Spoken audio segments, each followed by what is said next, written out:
దానికి ముందు లోక్సభలో అనూహ్య పరిణామాలు చోటు చేసుకున్నాయి. తొలిసారిగా ప్రధాని ప్రసంగం లేకుండానే రాష్ట్రపతి బడ్జెట్ ప్రసంగంపై ధన్యవాదాల తీర్మానం ఆమోదం పొందగా అసలు మోదీపైనే దాడికి వ్యూహం పన్నారనే సమాచారం కలకలం రేపుతోంది. ఇది స్వయంగా స్పీకరే చెప్పడం మరింత చర్చకు దారితీసింది.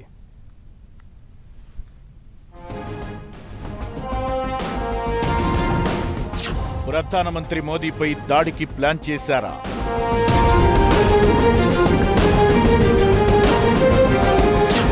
స్పీకర్ అందుకే సభకి రావద్దన్నారంటూ ప్రచారం. आपके सदस्य इधर से उधर जाएंगे, ये उचित है क्या? यही मर्यादा बनाना चाहते हैं क्या आप? ఇది నిజంగానే నిజమా?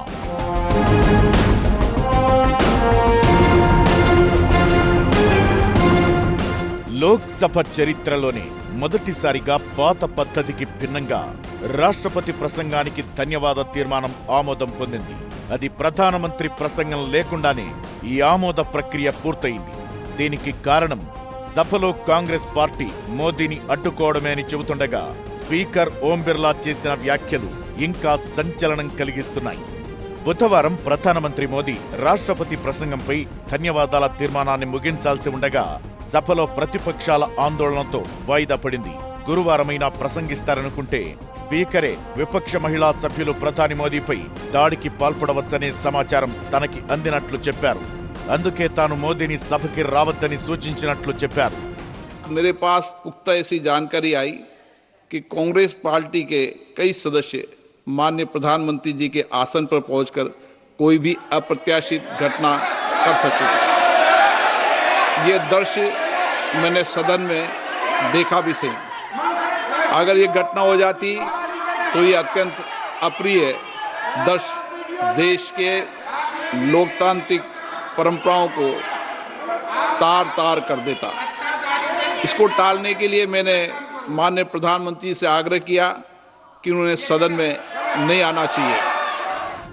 స్వయంగా స్పీకర్ ఇలా ఆరోపించడం తీవ్ర సంచలనం కలిగించింది. అయితే ప్రతిపక్షాలు మాత్రం దీన్ని ఖండించాయి. వాస్తవానికి ఎక్కడైనా ఏ సభలో అయినా నిరసన తెలిపే హక్కు ప్రతిపక్షాలతో సహా ఏ సభ్యులకైనా ఉంటుంది.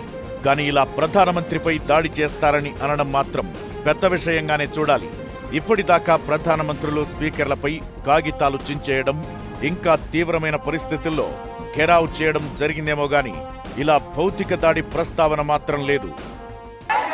सदन के नेता ने उपस्थित न रहकर मेरे आग्रह को मानकर सदन को अप्रिय दृश्य से बचाया. मैं माननीय प्रधानमंत्री जी को इसके लिए आभार व्यक्त करता हूं कि उन्होंने मेरे सुझाव को माना. మరోవైపు గురువారం లోక్సభ స్పీకర్ ఓం బిర్లా ప్రధానమంత్రి నరేంద్ర మోదీ సమాధానం ఇవ్వకుండానే రాష్ట్రపతి ప్రసంగంపై ధన్యవాద తీర్మానాన్ని ఆమోదించారు. బుధవారం సభలో విపక్ష నేత రాహుల్ గాంధీ ప్రసంగం చేయనివ్వకుండా అడ్డుకోవడంపై విపక్షాలు తీవ్ర నిరసనకు దిగాయి. మాజీ ఆర్మీ చీఫ్ ఎంఎం నరవణే రాసిన పుస్తకంలో వివాదాస్పద అంశాల్ని రాహుల్ గాంధీ ప్రస్తావించేందుకు ప్రయత్నించగా స్పీకర్ బీజేపీ సభ్యులతో సహా అడ్డుకున్నారు. దీంతో ప్రధాని ప్రసంగం కూడా చేయకుండా విపక్షం అడ్డుపడింది.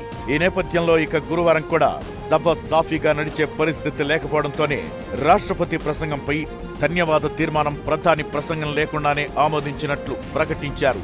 అయితే ఈ క్రమంలో ఓం బిర్లా స్పీకర్ హోదాలో చేసిన ప్రకటన తీవ్రమైన చర్చకు దారితీసింది.